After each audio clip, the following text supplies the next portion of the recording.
Akkam jirtu gaa hordoftoota Milkii Miidiyaadha. An Dr. Naa'olii bakka jirtanitti nagaa fayyaaf jaalalli isinii wajjin haa ta'u isiniin jenna gaa hordoftoota keenya. Har'a gaa kan nuun qabannee dhiyaannee mata duree baay'ee barbaachisaa ta'edha. Mata duree dhibee haadholii baay'ee lubbuu galaafachuudhaani baay'ee beekamaa ta'e akka biyyoota guddatanitti baay'ee gadi bu'aa dhufe garuu biyyoota guddataa jiran biyyoota hiyyeessa keessatti gaa dhibee baay'ee dabalaa jiru saffisaan dabalee lubbuu haadholii keenyaa baay'ee galaafachaa jiru. Dhibee kaansarii afaan gadameessaa yookiin immoo kaansarii afaan gadameessaa yookiin immoo sarvaayikaal kaanser dhibee jedhamu. Dhibee sana waa'ee isaa barannaa waa'ee isaa fi akkaataatti mala salphaa kan namoonni baay'een hin beekne mala salphaa ittiin dhibee kanarraa ooluu danda'anii isinitti himna jechuudha. Hordoftoota keenya ani Dr. Naa'oliidha. YouTubii keenya kana subscribe godhaa, share godhaa, viidiyoota keenya like godhaa hiriyoota keessanii fi hiraa jechuudha. Galatoomaa ulfaadhaa gaa nu wajjin waan jirtaniif baay'ee isin galateeffanna jechuudha gaa. Egaa jalqabneera hordoftoota keenya. Akkuma isiniin jedhee dhibee kaansarii afaan gadameessaa yookiin immoo cervical cancer jedhamee beekamu gaa namoonni keenya baay'een dhageenyee beekna yoo xinnaate jechuudha. Namoota inni lubbuu dabarse yookiin ajjeeses ollaa keenya ta'uu, firaa ta'uu, maatii haa ta'uu dhageenyee beekna jedhee nama naqa baay'een keenya gaa hordoftoota keenya. Cervical cancer yookiin immoo kaansariin afaan gadameessaa kuni akka addunyaatti sadaffaa irratti argama jechuudha. Kaansarii keessaati lubbuu haadholii galaafachuudhaan jechuudha. Sadaffaa irratti argama gosa kaansarii keessaa jechuudha. Akka biyyoota guddataa jiran yookiin immoo biyyoota hiyyeessaa Itoophiyaa yookiin immoo biyya keenya dabalatee jechuudha. Akka biyyoota guddataa jiranitti garuu sadarkaa tokkoffaa irratti argama jechuudha hordoftoota keenya. Kaansariin kuni lubbuu haadholii galaafachuudhaan sadarkaa tokkoffaa irratti argama jechuudha. Itoophiyaa keessatti dabalatee jechuudha. Kaansariin haadholii ajjeesennaan most probably maalodha? Kaansarii afaan gadameessaa jechuudha hordoftoota keenya. Egaa kaansariin afaan gadameessaa kuni mallattoo maal fa'a agarsiisaa isa jedhu irraa jalqabna jechuudha. Amma jalqaba. Mallattoo maal fa'a agarsiisa yeroo jalqaba. Mallattoon isaa inni beekamaan maalodha? Mallattoon isaa inni beekamaani dhiiguu gadameessaa walqunnamtii saalaa booda ta'uu jechuudha. Walqunnamtiin saalaa akkuma xumurameeni dhiiguun gadameessaa yoo ta'e yookiin immoo post coital bleeding jedhama afaan faranjiitiin. Post coital bleeding yookiin immoo dhiiguu gadameessaa walqunnamtii saalaa booda raawwatu taanaan kuni keessumaa namoota umuriin isaanii waggaa 40 olii ta'anii mallattoo kana qabu taanaan kun mallattoo baay'ee beekamaa kan kaansarii kanaati jechuudha hordoftoota keenya. Inni kan biraan mallattoon fa'aa maal fa'aadha? Foolii gaarii hin taane foolii yookiin dhangala'aa gaarii hin taane kan gadameessa keessaa ba'u mal odorous discharge ta'uu danda'a. Discomfortii vaginal discomfort yookiin immoo discomfortii naannoo gadameessaatti namatti dhaga'amuu fi akkasumallee fincaan gubuu mallattoo kanallee ta'uu danda'a jechuudha hordoftoota keenya. Kun mallattoowwan arfan gara jalqabaati jechuudha. Mallattoowwan gara jalqabaa kaansarii nama kaansarii gadameessaa kanaan qabamaa jiru irratti mul'achuu danda'anidha jechuudha hordoftoota keenya. Egaa itaansanii kan nuun laallu hordoftoota keenya maalodha? Maalodha kooziin yookiin immoo ka'umsi kaansarii kanaa maalodha? Ka'umsa duwwaatu hin taane immoo namoota akkamiitu haadholii keessaa namoota akkamiitu riiskii yookiin immoo carraa dhukkuba kanaan qabamuu guddaa qabaataa isa jedhu ilaalla jechuudha hordoftoota keenya. YouTubii keenya subscribe godhaa, hiriyoota keessaniif share godhaa, viidiyoowwan keenya like godhaa, galatoomaa ulfaadhaa waan wajjin jirtaniif gaa. Egaa kaansariin gadameessaa kun egaa persentiin 90 olii even 95 olii kan inni dhufu gaa almost all jechuu dandeenya. Kan inni itti dhufu maalodha? waan nama dhibu kaansarii warri kaan egaa kaansarii warri kaan irraa addummaa kan inni qabu inni kuni infekshiniidhaan dhufa jechuudha. Infekshinii gosa vaayirasii human papilloma jedhamu. Human papilloma virus gosa vaayirasii jedhamu infekshinii sanaan dhufa jechuudha. Infekshiniin human papilloma virus jedhamu kun immoo akkamitti dhufa? Baay'een isaa kan inni ittiin dhufu karaa walqunnamtii saalaati jechuudha. Human papilloma virusiin jedhamu kuni kan inni daddarbu karaa caalaa karaa walqunnamtii saalaati jechuudha. Egaa maal isin jenneerraa kan inni dhufu gara caalaa kooziin isaa jechuudha. Kooziin isaa inni beezikiin isa kanadha jechuudha. Egaa namoota akkamiitu immoo riiskii guddaa qabaa, saaxilamummaa guddaa qabaa dhibee kaansarii afaan gadameessaa kanaan qabamuu fi isa jedhuufi tokkoffaan namoota dafanii heeruman yoo jenne wayyaa namoota dafanii heerumanii jechuun maal jechuudha? Namoota umurii xinnoodhaan jechuudha early age-tti walqunnamtii saalaadhaaf saaxilaman jechuudha. Namoonni kun carraa guddaa qabu jechuudha. Namoonni dafanii fakkeenyaaf umurii 10 keessa fa'a walqunnamtii saalaa jalqaban yookiin immoo dafanii heeruman jechuu dandeenya jechuudha. Kan biraan immoo namoota garaagaraa higher number of sexual partnery baay'ee namoonni qabanii kan garaagaraa jechuudha. Namoonni kunis saaxilamummaa guddaa qabu. Inni kan biraan immoo namoota dhibee walqunnamtii saalaa daddarban kan biraa sexual transmitted disease warra jedhaman kan biraa qabanii. Inni arfaffaan namoota genetically susceptible ta'an namoota genetically susceptible maal jechuudha?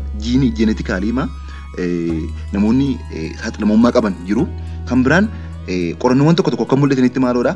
OCP yookiin immoo qoricha ulfa ittisu kan liqimsamu waggaa 5 oliif fayyadamuuni riiskii qabaa, riiskii dhibee kaansarii afaan gadameessaa kana fiduu qabaa namoonni jedhanii qorannoodhaan dubbatan jiru jechuudha. Hordoftoota keenya kan hordofuutti jirtan Milkii Miidiyaadhaan Dr. Naawoliidhaan mata dureen keenya irraa waa'ee kaansarii afaan gadameessaati. YouTube keenya subscribe godhaa, viidiyoota keenya like godhaa, share godhaa, galatoomaa waan wajjin jirtaniif.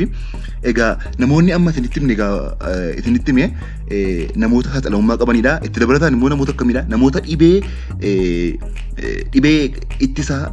qaama ittisa keenya immunity keenya hir'isan kan biraa qabanii, namoota hir'ina nyaataa qabanii, namoota sigaaraa aarsan yookiin smookerii ta'anii fi namoota vitamin deficiency qabanii warri kunis riiskii guddaa qabu jechuudha. Saaxilamummaa guddaa qabu jechuudha dhibee kanaan qabamuudhaaf jechuudha. Egaa hordoftoota keenya kan itti dabarru immoo amma maalidha?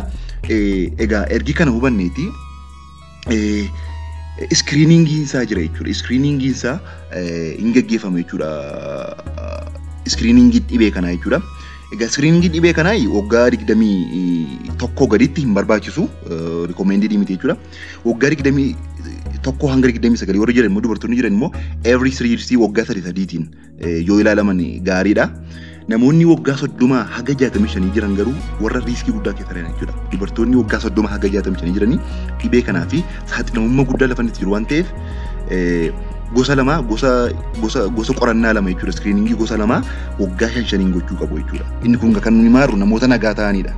Malee namoota dhibee qabaannaan inni screeningii gosa baay'ee godhama jechuudha. Namoonni nagaa ta'anii waggaa 30 haga 65 ta'an dubartoonni waggaa 30 65 every 5 years gosa qorannoo lama yeroo hundumaa godhanii ilaalamuu qabu jechuudha. Maaliif kana jenna? Dhibeen kun utuu hin beekamin jechuudha.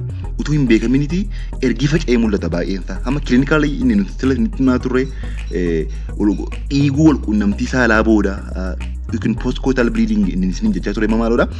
Inni kan inni mul'atu ergi kaansariin suni sadarkaa faca'ee sadarkaa nama sana miidhuurra ga'eeti jechuudha.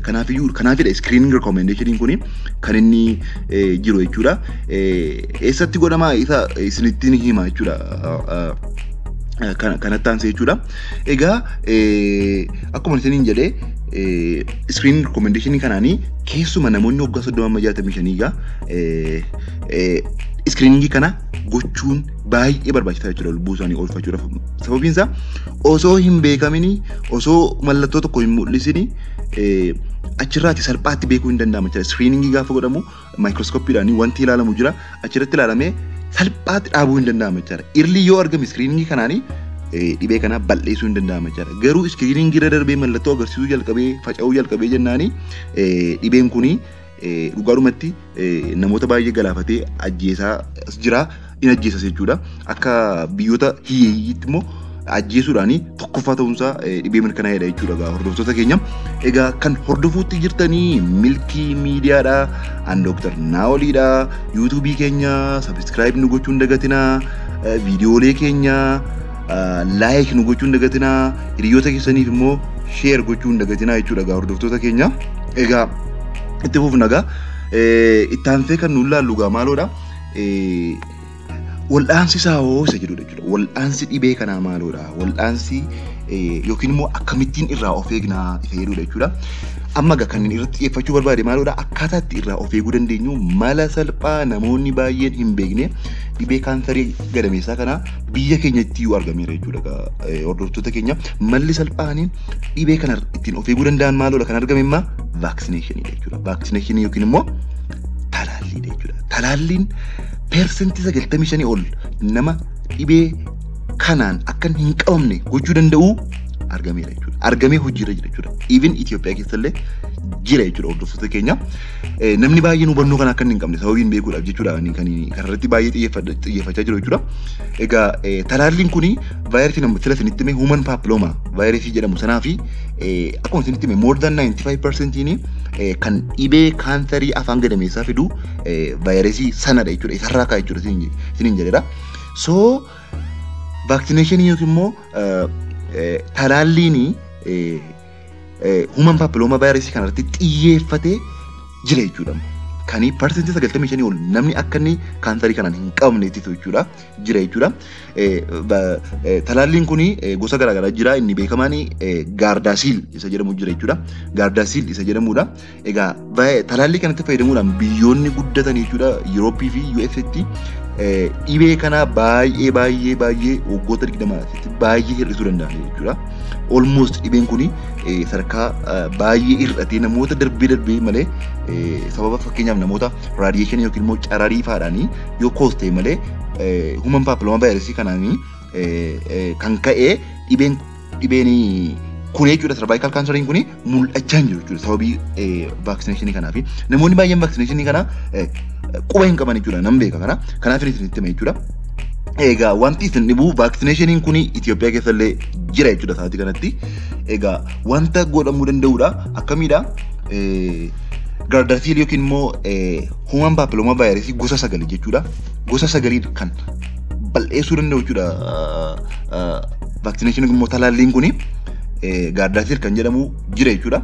Itoophiyaa keessatti laatamaa jira. Itoophiyaatti yoom jalqabee December 3, 2018 bara 2018 akka Yurooppiitti December 3 gargaarsa dhaabbata fayyaa addunyaa yookiin immoo World Health Organization'itiin jalqabee ijoollee umurii waggaa ijoollee durbaa jechuudha.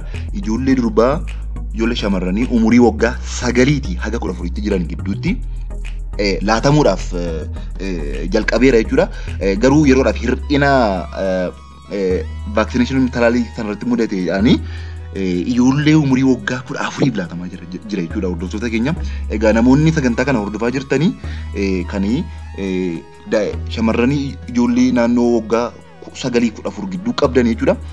Akka isaan talaalchifamanii odeeffannoo jechuudha. Odeeffannoo kana argadhaati namootaaf hiraati jira jechuudha. Talaalliin kun laatamaa waan jiruu fi dhaabbata fayyaa naannoo keessan jiru haasofsiisaa gaafadha jechuudha. Maaloodha talaallii kanaan namni fudhate jechuudha. Shamarran umurii waggaa 9-14 talaallii kana fudhatanii jennaan human papilloma vaayirasii kanaanii waan qabamuu hin dandeenyee fi gara fuulduraatti kaanserii afaan gadameessaa yookiin immoo cervical cancer isa jedhamu kanaafi tasuma almost jechuudha persentii 95 olii akka isaan hin qabne godha jechuudha hordoftoota keenya. Kanaafuu share godhaati hiriyoota keessaniitiin maatii keessaniitiin ga'a dhaabbata fayyaa naannoo isaanii jiru dhaqanii akka gaafatanii talaallii kana fudhatan jechuudha. Osoo salphaatti lubbuu baraaruun danda'amu jechuudha. Namoonni haadholiin gaafa umuriin isaanii dabalee haadholii ta'anii dhibee balaafamaa kanaanii akka isaanii lubbuun isaanii hin galaafatamnee fi vaaksineeshiniin immoo talaallii kana akka isaan fudhatanii jabeessanii akka ittiin nuuf dhaamtanii isin gaafanne jechuudha. Hordoftoota keenya Itoophiyaa keessayyuu jira kennamaa jira namoonni deemtanii health institution naannoo keessan jiru kan mootummaa jechuudha. Yoo gaafattanii information dabalatanii laachuu danda'u jechuudha. Isa screening yookiin immoo screening irratti qorannaa isaa irrattis keessumaa namoonni waggaa 21 ol jirtan jechuudha. Dubartoonni waggaa 21 olii dhaabbata fayyaa naannoo keessan jiru deemtanii yoo gaafattanii screening isaa isinii godhamuu danda'a jechuudha. Daftanii bartanii warri kun immoo daftanii yoo ganaa kaa'aa jira ta'e isteejii baay'ee qaba kaansarichi ganaa kaa'aa jira yoo ta'e kaansariin sun jechuudha. Dafanii wal'aansa salphaadhaan jechuudha akka inni kaansariitti hin jijjiiramne gochuun danda'ama jechuudha. So warri naannoo ijoollee umurii waggaa 9 hanga 14 vaaksineeshinii yookiin immoo talaallii isaa fudhachuu warri waggaa 21 olii immoo jechuudha deemanii screening isaa godhanii screening isaa yookiin immoo qorannaa isaa godhanii jechuudha. Mala salphaadhaan wal'aansa daqiiqaa muraasa fudhatuudhaan akka kaansariitti hin jijjiiramnee fi gochuun danda'ame ammoo adeemsifamaa jira jechuudha. Hospitaalota gurguddaa biyya keenya keessatti jiran kan mootummaadha tola jechuudha. Qarshii tokko yuutuun kafalanii jechuudha. Kanaafuu odeeffannoo kana isinii dhaamuu barbaadna jechuudha akka milkii miidiyaatti. Egaa kan hordofuutti jirtan milkii miidiyaadha. An Dr. Naoliidha. YouTube keenya subscribe godha, like godha, share godha, hiriyoota keessaniif share godha keessumaa odeeffannoo barbaachisaa kana share godha jechuudha.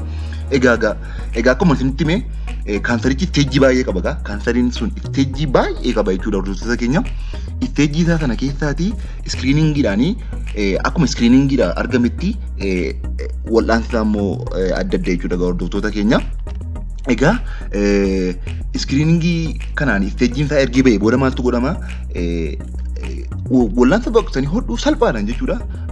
Kan badu jira wal'aansa baqsanii hodhuu xinnoo ishee fakkeenyaaf gadameessuma fa'aa tootaalii remove gochuudhaani kan balleessuun yookiin immoo akka inni hin facaane gochuun danda'amu jira. Isarra darbeennaan immoo cararii raadiyeeshinii fi akkasumas immoo qoricha liqimsamu qorichoota kaansarii liqimsaman kanneen keemooteraappii jedhaman sana fayyadamuudha nama geessisa jechuudha.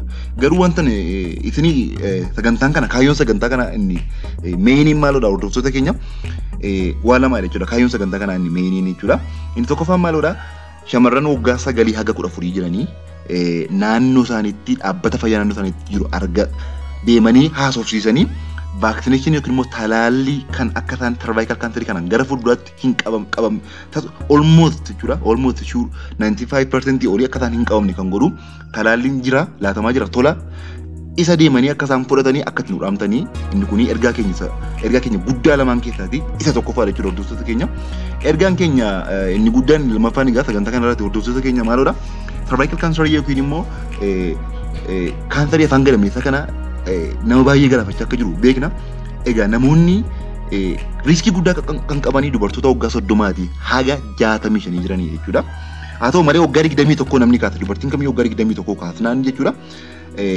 Naannoo keessan kan jiru jechuudha. Dhaabbata fayyaa mootummaa naannoo keessan jiru deemtanii haasofsiisuudhaani screening isaa godhame jechuudha. Screening isaa irratti mallattoon kan inni mul'atu jechuudha. Dhumarratti ergii faca'ee olmoot ergii faca'ee faati waan ta'eef screening isaa deemamee godhame jechuudha. Isinii godhanii salphaatti jechuudha wanta waggaa 10 waggaa 20 booda kaansariitti jiramee lubbuun fakkeenyaaf dubartii waggaa 21tti screening irratti argame kan waggaa tokkoof hordoffii salphaadhaan balleessuun danda'amu fayyuun danda'amu jechuudha kaansarii kanarraati. Yoo dhiiftee otoo hin argamin waggaa 35-40tti deebi'ee kaansarii ta'ee mul'ate lubbuu haadholii kana yeroo malee galaafachuu waan danda'uuf namoonni dubartoonni waggaa 21 olii kamiyyuu naannoo isin immoo dhaabbata fayyaa mootummaa naannoo keessan jiru deemuudhaanii screening isaa godhattanii yoo hin argameera ta'e wal'aansa salphaadhaan fayyuu yoo hin argamne ta'e immoo ammas waggaa rekomendeeshinii jiruuni waggaa 30 booda deemtanii ilaalamuuni dhaamsa keenya isa guddaa qophii keenya irraati jechuudha milkii miidiyaa irraati. Egaa hordoftoota keenya nu wajjin waan turtanii fi baay'ee isin galateeffannaa.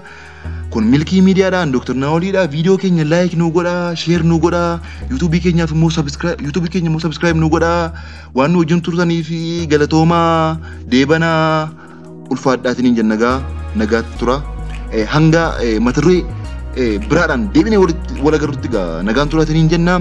Gaaffii dhimma waa'ee kaansarii afaan gadameessaa kanaa fi akkasumas immoo dhibee kan biraa irratti qabdanii fi gaaffii kamiyyuu qabaatan immoo koomentii irra nuu kaa'aa nu quunnamaa inboxii nu godhaati isinii deebifnaa deebii quubsaa fi ga'aa ta'e jechuudha qabannee dhiyaanneetu isinii deebifne jechuudha hordoftoota keenya odeeffannoo waa'ee talaalli ammaa fi screeningii ammaas immoo yoo barbaadan jechuudha nu quunnamuu dandeessu jechuudha. Nuuni isin gargaarraa akka gargaarsa kan argattaniifis odeeffannoo qabnu isin ilaalla jechuudha hordoftoota keenya. So wanta salphaa lubbuu nama baraaruu danda'u jechuudha. Wanta salphaatti lubbuu nama baraaruu danda'u utuu jiru jechuudha. Lubbuun namaa akka hin dabarree fi dhaamsa keenya akka milkii miidiyaatti isin dhaamna jechuudha hordoftoota keenya. Galatooma ulfaadhaa deebana.